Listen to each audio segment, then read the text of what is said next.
天南第一狂修所留遗址，对于我等元婴修士来说，都是难得的造化。诸位道友，出发吧。Han Li went to the fallen demon valley to open the Cangkun Secret Treasure. Continuing from the previous chapter, Marquis Nanlong revealed a helpless expression and said, "I was just about to explain that in a moment. If we could acquire the treasure by ourselves, we'd be able to monopolize the treasure. However, we were able to find the cave residence after much searching when the two of us snuck off to the Mulan Plains. Unfortunately, the cave residence is surrounded by a marvelous ancient spell formation. Despite our best efforts, we were unable to break through it. Of course, we didn't dare to longer too long as we were still in the Mulan Plains. We commit the spell formation's characteristics to memory and return to the heavenly south. After searching through various records on spell formations, we eventually discovered the ancient spell formation was long-lost Wondrous Soul Restriction." Wang Chenggu revealed amazement. Wondrous Soul Restriction? Is that not one of the 10 great ancient restrictions? How could it be there? A majority of cultivators hadn't heard of the spell formation before, but their hearts trembled upon hearing the Ghost Spirit Sect Master. Anything from the 10 great ancient restrictions would absolutely be difficult to dissolve. A trace of astonishment flickered from Han Li's eyes, but it soon disappeared. The Marquis was somewhat surprised that Wang Chenggu knew of this. After exchanging a glance with the white-clothed old man, he smiled and offered a word of praise. "I had already heard of Brother Wang's grand reputation as a master of formation spells. To know of such an obscure ancient formation, I see that his reputation was well deserved." Wang Chenggu seemed to realize something and politely declined to speak. "Brother Nanlong, please continue. I've only heard of its name and know nothing of how to dissolve it. The matter is completely unfamiliar to me." When the white-clothed old man saw this, he gave a rare smile and he directly said, "We spent several years after our discovery researching the method of breaking through the restriction. We either had to whittle it away with brute force or find 8 cultivators with powerful spiritual sense capable of manifested spiritual sense to dissolve the restriction. Forcefully breaking through the restriction definitely wouldn't do. Ancient restrictions were extraordinarily profound. Even if we were to violently attack the formation without end for several months, it may not be enough to break it. Of course, there would be no way we would so boldly display such actions inside the Mulan Plains. If we were to dissolve it with manifested spiritual sense, it would only take a day to break through so long as all of your abilities are sufficiently powerful." The cultivators in the hall now understood why they were all called together. Perhaps other mid-nascent soul cultivators would possess stronger spiritual sense and be more suitable for breaking the restrictions, but the two clearly didn't wish for other powerful cultivators to join them in fear that they would be betrayed. After all, while 2 mid-nascent soul cultivators might not be able to win against the early nascent soul cultivators, they would be able to force a stalemate, if just barely. Regardless, all of the cultivators present in the hall each felt rather excited at the thoughts of treasures from Devilfall Valley. Although it would be dangerous to enter the edge of the Mulan Plains, the danger was insignificant in comparison to what there was to be gained. This was an opportunity that was seldom seen but often sought. Marquis Nanlong confirmed their participation and revealed a genuine smile upon seeing that no one had backed down. "There is still something I must make clear to you all. If we are successful and are able to truly enter the cave residence, Brother Yun and I will have first pick. Then we will split the remaining treasures evenly. Any objections?" The others didn't find it strange for Marquis Nanlong and the white-clothed old man surnamed Yun to have first pick. Since they were both the founders of this expedition and had the deepest cultivation, it was natural for them to have a larger share of the treasure. In order to prevent any unexpected matters from occurring, the group immediately agreed to the plan. The group would set off in 2 days, before the end of the trade fair. After taking a heart demon oath to not divulge this information, the meeting was concluded. Han Li noticed that the Marquis and the old man surnamed Yun appeared rather confident, as if they weren't fearful that the early nascent soul cultivators would perform any petty tricks. Considering the location and method to break the spell restrictions were only known to them in addition to their shrewdness and abilities, it was likely that the others wouldn't think of any dirty schemes. Of course, Han Li also agreed with this reasoning. Ever since Han Li reached nascent soul stage, his cultivation for the azurescent sword arts was excruciatingly slow due to a lack of suitable medicine pills. Han Li reckoned that if he were to bitterly cultivate for 300 years, he still wouldn't reach the peak of early nascent soul stage. As for whether or not he would be able to reach mid-nascent soul stage, that would simply be a matter of luck, not aptitude. Nascent soul cultivators that managed to reach this far were all people with exceptional aptitude. According to Han Li's original plans, he would be diligently cultivated for over 100 years once the trade fair concluded. Once he made some progress with his cultivation art, he would immediately leave his cave residence and find a few ancient cultivator ruins or some land rich with natural treasures. It was only like this he would find an opportunity to progress to the next stage of cultivation. But now that Han Li had heard of the treasures of the renowned Devil Fall Valley, Han Li couldn't possibly let them go. This was perhaps the opportunity he needed. The others likely shared the same thoughts. These old nascent soul eccentrics were stuck at early nascent soul stage for countless years. There was no possibility they would renounce such an opportune breakthrough. The techniques and medicine pills were certain to be significant. Of course, since the Ghost Spirit Sect's young master was traveling with them, if there was an opportunity to kill him on the way, Han Li wouldn't hold himself back. Even if Wang Tuangu witnessed it, what would change? The Devil Dao and the Heavenly Dao Alliance were already enemies. As killing intent filled Han Li's mind, he walked down the Azure Stone Road back to his own residence. But unbeknownst to him, Wang Tuangu was calmly walking down an alley several streets away with Wang Chan and Yang Ruyan silently following after him. Once we return, clearly explain any grudges that are held between the two of you. It seems this person has yet to release his hatred towards you. In the future, you both must not stray too far from my side in order to prevent any ambushes. Wang Chan respectfully replied, "Yes, second uncle. I didn't think that from an ill-considered action from the past, this nephew would create such a large enemy for you." In such a short amount of time, he was able to break through the bottlenecks of both core formation and nascent soul stage. It was far beyond what I could predicted. He seemed to grow depressed at the thought of Han Li having already condensed a nascent soul. Wang Chenggu coldly smiled. "Humph. These is no need for you to be so discouraged. With the blood spirit art's supreme might, there is no need to fear that youngster when the two of you join hands. So long as you break through to the 7th layer of the cultivation art, you and Ruyan will be able to condense a nascent soul together. It will be hard to say who will be troubled then. However, you two had best be careful on this trip to the Mulan Plains. Even if I am truly busy and cannot stay by your side, you two must stay together. With your combined strength, you will definitely be able to defend yourselves." Many thanks for second uncle's advice. Wang Chan was greatly relieved by his uncle's words and felt much more at ease. He. Of your brothers, I think highest of you. Otherwise, I wouldn't have brought you to this trade fair alone. However, that cultivator was originally a Yellow Maple Valley cultivator. The old ghostling who also personally made a trip to this trade fair. Could they have a connection with each other? Wang Chenggu muttered to himself. His voice lowered as if he felt trepidation towards the Yellow Maple Valley ancestor. Wang Chan and Yang Ruyan looked at each other in bewilderment. When Han Li returned to his residence, he slept for the night and spent the entirety of the next day hurriedly purchasing the materials he required. Afterwards, he repeatedly warned Mu Piling to be careful and particularly requested Lu Luo to accompany her. When Lu Luo heard that Han Li was about to hastily leave before the end of the trade fair, he felt amazed. However, he didn't ask for a detailed explanation. He agreed in a single breath, leaving Han Li with a rather favorable impression towards him. For the remainder of the day, Han Li spent his time at his residence in meditation.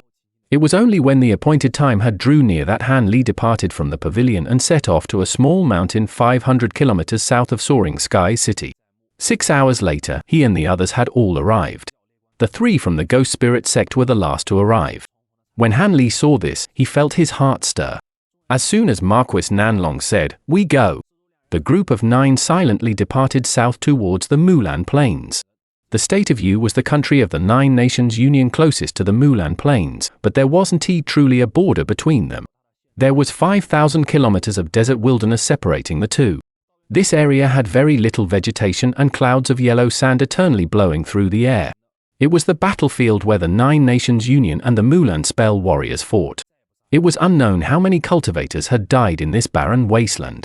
Even when official battles weren't taking place, the wasteland were exceptionally dangerous. There were many other reasons why cultivators on both sides ended up wandering the desert. There were those that were brazenly killing one another for their treasures. There were those that were fighting on the front lines in order to break through their cultivation bottlenecks. Regardless of their reasons, they all shared something in common. They all had the confidence that they would be able to prevail over cultivators of similar grade. Most of these cultivators were at foundation establishment stage with a few core formation cultivators mixed among them. Each time a core formation cultivator appeared, the lower grade cultivators immediately kept their distance in fear that they would be caught in the crossfire. As for nascent soul grade cultivators, they wouldn't easily make an appearance in a small scale battle such as this one.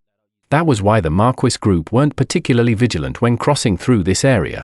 The distance of 5,000 kilometers was something that was easily traversed in less than a day for a nascent soul cultivator. That was why the cultivators traveled at a relaxed pace. With Marquis Nanlong and the white-clothed old man leading the way, the rest of the party followed after them in a scattered manner. They had passed by many low-grade cultivators along the way, completely unnoticed. However, just as the party flew out for an hour, the white-clothed old man suddenly stopped. Marquis Nanlong asked with surprise, "Brother Yun, what happened?" He had been taking turns with the white-clothed old man to keep a lookout with their spiritual sense. The old man surnamed Yun narrowed his eyes and solemnly said, "There is a huge gale ahead of us. It is suspicious." "A huge gale? What do you mean? Isn't a bit of wind normal?" Marquis Nanlong bafflingly asked. He then released his spiritual sense and probed the distance ahead of them. Han Li and the others had clearly heard their words. After clearly hearing them, the party glanced at each other and released their own spiritual senses. Although they had yet to truly enter the Mulan plains, it was better to be careful. As they were all individuals with powerful spiritual senses, they may as well probe the situation themselves instead of relying on the word of another. As a result, each of them wore a bewildered expression. The old woman sullenly said, "That wind isn't merely suspicious. There is certainly something wrong with it. Such a gale cannot naturally occur." Han Li's spiritual sense discovered that there was a yellow gale surging across the horizon. It was over 300 meters tall and carried both stone and sand. It was truly malevolent, as if an evil dragon had sprung from the earth. But since his spiritual sense was nearly on par with late nascent soul cultivators, he was able to extend his spiritual sense past the 50-kilometer range of the other cultivators. With the great development technique circulating through his body, his spiritual sense condensed and entered the sandstorm. However, his spiritual sense grew dim after entering the sandstorm. He was only able to immerse his spiritual sense 300 meters into the storm, but he was unable to see anything. Marquis Nanlong grimaced and said, "Impressive. This should be the Mulan's wind spirit technique. When I had fought against a spell warrior in the past, they had used this world-enveloping spirit technique. Once it is deployed, it is capable of block any probing, and its violent sandstorm is capable of self-protection and trapping enemies. It is truly troublesome. However, I've never seen it at such an astonishing scale. It seems thousands of times greater in scope. Strange. A Mulan spirit technique?" The others' expressions changed upon hearing him. Wang Chan and Yang Ruyan both paled Yupuan hearing this. But since they had the weakest cultivation in the party, they didn't dare to speak out of place. The white-clothed old man solemnly said, "Brother Nanlong speaks true. Only spirit techniques are able to create such astonishing sandstorms. Moreover, from the might of the spirit technique, there are certain to be many spell warriors contained within it. We will not be able to break through them with the strength of our current party." The old woman bewilderedly asked, "How is that possible? Why has the Mulan suddenly dispatched so many spell warriors? Lady Tai, when was the last time we had ceasefire with the Mulan?" Wang Chenggu asked with an odd expression. "It should have been about 100 years ago. Does Brother Wang mean?" The old woman seemed to suddenly realize something. Wang Chenggu wryly smiled and insipidly said, "About 100 years ago. That should have been enough time for the Mulan to gather their strength." Marquis Nanlong wore an expression of helplessness and softly said, "Brother Wang speaks true. It should be time for the start of another war. Who knows how many cultivators will fall this time. But as chance would have it, we've run into the Mulan vanguard." The white-clothed old man sullenly said, "There are truly too many coincidences in this world, so this matter isn't too shocking. However, we only have two options. We can return and avoid our encounter with the Mulan vanguard, biding our time for a more opportune moment to look for the treasure. After all, the treasure won't be going anywhere, but the Mulan assault will certainly last for many years. We will not be able to return to the treasure in a short amount of time. Additionally, the world is constantly changing. It will be difficult to gather everyone once more after so much time had passed." The old woman shook her head and said, "There is no need to even consider it. We should definitely take the second option and break through the winds. However, the risk is truly too great. If there are only fearsome old ghosts lying within the sandstorm, it would be difficult for us to succeed. Could it be that there is no way of avoiding them?" The old man muttered to himself for a moment before solemnly saying, I fear it is too late. If the Mulan fully commit to their attack, it won't just be a vanguard. Even if we go around, we will still encounter them. But if it is just a matter of retaining our concealment as we enter, it shouldn't be a problem if we sneak past their sides.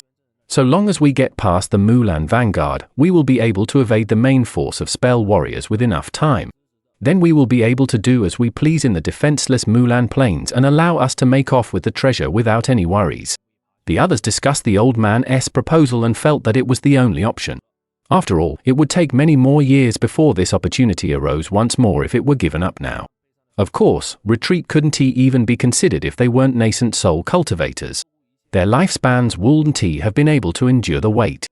Of course, before heading into the Mulan plains, they each sent letter talismans to the closest 9 Nations Union stronghold to prevent them from being caught unprepared for the upcoming Mulan attack.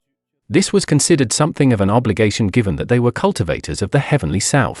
Afterwards, the party of 9 restrained their aura and concealed themselves as they stealthily flew off to the side, wishing to avoid the center of the sandstorm where the winds blew the most fierce. Because Wang Chang and Yang Ruyan possessed weaker cultivation, Wang Tuangu had paid them particular consideration and covered them in a huge light barrier. A moment later, they disappeared from Han Li's sight. But when Han Li saw this, he sneered. With his spiritual sense, Wang Tuangu and his juniors couldn't possibly escape his notice. The dense sandstorm closed the 50-kilometer gap in an instant. It carried a faint pressure similar to that of demons. Before the sandstorm had arrived, tornadoes began to cut through the earth as they led the way. Fortunately, they had kept their distance from the center and were able to avoid the tornadoes as they swept past them. The larger tornadoes were over 30 meters wide, and while the smaller ones were only about 10 meters wide. They each seemed to contain several spell warriors. Han Li remained hidden in close proximity to them and was able to clearly sense them with his spiritual sense.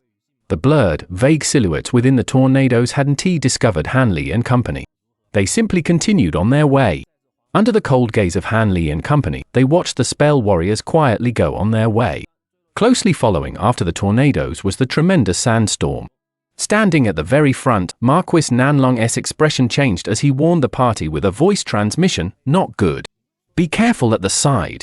When Han Li heard this, his face revealed alarm. A huge tornado that was about 300 meters wide and unfathomably tall was tearing towards them from a distance. Such a huge tornado was certain to be controlled by many spell warriors. Could it be that someone had discovered them? Han Li took a deep breath and couldn't help but awaken his bamboo cloud-swarm swords. Although he had long heard of the grand reputation of spell warriors, he had never personally witnessed their might. However, he couldn't bring himself to look forwards to this under the current circumstances. The others were glancing at the huge tornado with vigilant expression. There were those that had hands glowing with faint light and those that had already prepared their magic treasures. However, the huge tornado had swept close by them as if they hadn't detected them, much to the relief of Marquis Nanlong and the rest of the party. After a short delay, the vast sandstorm immersed all of them and their surroundings became dense with dark yellow. It was a rather stifling atmosphere. Marquis Nanlong calmly shouted, "Be on guard. This sandstorm is strange. Do not release your spiritual sense and don't stray too far either." Although the party members were able to easily disperse of the sand, it would reveal their movements. Fortunately, the yellow sand quickly blew past them quickly, providing them the cover they needed to carefully move forward close together. However, after the time it took to finish a meal, Han Li felt that there was something amiss as he monotonously swept his gaze around. Suddenly, Han Li blurred and he reappeared floating in the air. Han Li's sudden actions came as a shock to the rest of the party. The old woman frowned and annoyedly asked, "Fellow Daoist Han, why did you stop?" Han Li expressionlessly said, "Don't you feel that something is amiss?" "What do you mean?" The tan man blurred and he reappeared at Han Li's side. When Wang Tiangu and the white-clothed old man heard this, they glanced at each other for a moment before revealing an expression of bewilderment. With an unsightly expression, Han Li said, "You fellow Taoists should have been able to sense it without having me to say it. How is it that we've been in this sandstorm for so long and we've yet to encounter even a single spell warrior? Don't tell me that the spell warriors have all gathered at the center of the sandstorm. Our surroundings have yet to change as well. You should all know what this means." The tan man wore an unsightly expression and muttered, "There is someone that secretly used a restriction against us." His eyes brightly glinted as he swept past his surroundings. After a moment of silence, Marquis Nanlong nodded his head and sullenly said, "Fellow Daoist Han should be telling the truth. I also feel that something is strange. It seems we've been truly detected and they've used a technique to deal with it. A fight is unavoidable." The other cultivators remained calm after hearing this. Each of them realized that spell restrictions were used to trap them because the enemy lacked the forces to engage them. However, they couldn't remain trapped for too long, else the Mulan's reinforcements would arrive. The nascent soul cultivators each began to flicker with light, making full use of their abilities as they began to strike the restrictions surrounding them. As Han Li remained in the air, he waved his arm in passing, releasing 3 streaks of azure light from his hand. An instant later, the 3 streaks of azure light flew off into the distant winds of sand. Rippling fluctuations began to appear under their strikes. In a flicker of yellow light, the restrictions began to tear as if they were made of thin paper. The others were shocked at how easy this was. When Han Li saw this, his expression greatly changed and he hurriedly flew forward through the gap that opened. It was quite ordinary for a hastily placed restriction to be easily struck down. There was no need for hesitation. Han Li's blunt and sudden actions had shocked the others. But they immediately understood and closely followed after him. Once they escaped, they still found themselves in winds filled with sand, but the stifling sensation of the restriction could no longer be felt. Han Li felt some relief from this and swept his spiritual sense around, wishing to regain his bearings before taking further action. But at that moment, Han Li's expression stirred and his eyes narrowed. As he motionlessly floated in the air, he stared off into a certain direction of the sand. His eyes pulsed with faint blue light in a demonic display. A moment later, his expression returned to normal. As Marquis Nanlong caught up to Han Li, he noticed that Han Li was motionless. He bewilderedly swept his spiritual sense in the direction that Han Li was looking and he discovered nothing strange. He bafflingly asked, "Fellow Daoist Han, what are you doing?" Han Li turned his head towards the Marquis and calmly said, "Nothing, I was only pondering. Which direction should we go? It is hard to make use of our spiritual sense in this cursed sandstorm, and the naked eye is hardly any better for making a decision. But just as it so happens, I have a star alignment treasure that is suitable for the situation." Initially scoffing at being asked, Marquis Nanlong reached to his waist and took out a faint red jade disc. With the one hand holding at the jade disc, he formed an incantation gesture with the other. After muttering a cryptic incantation, he opened the hand with the incantation gesture and a golden light shot out from his palm, striking one of the talisman characters on the disc. The disc then began to shine with a weird red-gold light. Han Li's heart stirred and he took another glance at the magic treasure. There was marvelous designs made of golden starlight that shined from the plate that seemed to signify stars, the sun and moon, as well as other astrological symbols. Han Li was entranced by the sight of it.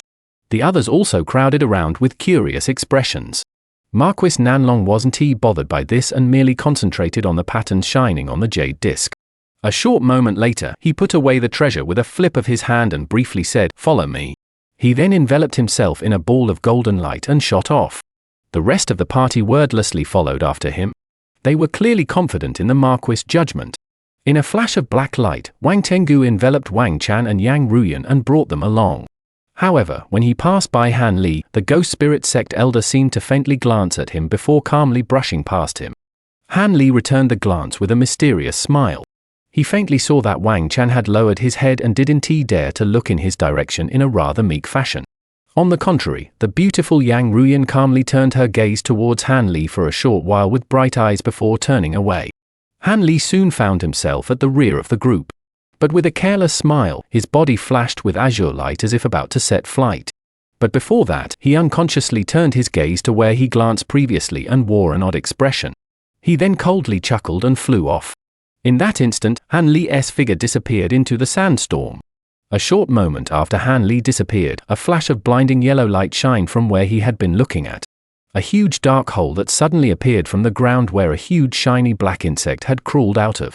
This demon insect was astonishingly large and was about 20 meters long and 12 meters wide. Its body was in the shape of a disc. But what was most frightening about it was the dozens of dark yellow compound eyes spread on its head. There were also several slender horns on its head along with a pair of massive, incisive fangs that coldly glinted. There were also four transparent wings on its back that were gently fluttering. Standing on top of this dreadful demon insect were 3 silhouettes of varying heights. One of them shined with blinding white light and another was enveloped in a strange dark green mist, obscuring his true form. As for the last figure, their body flickered with faint blue lightning as if they were a materialized god of lightning. Grand Sage, are we just going to allow them to leave? Is this not bad? The silhouette covered in white light glanced in the direction that Han Li's party disappeared in. His words carried a faint trace of worry. The green mist figure coldly snorted and icily said, how could an illusion formation possibly constrain them? Don't forget that they are mostly nascent soul stage cultivators, characters at the same grade as us.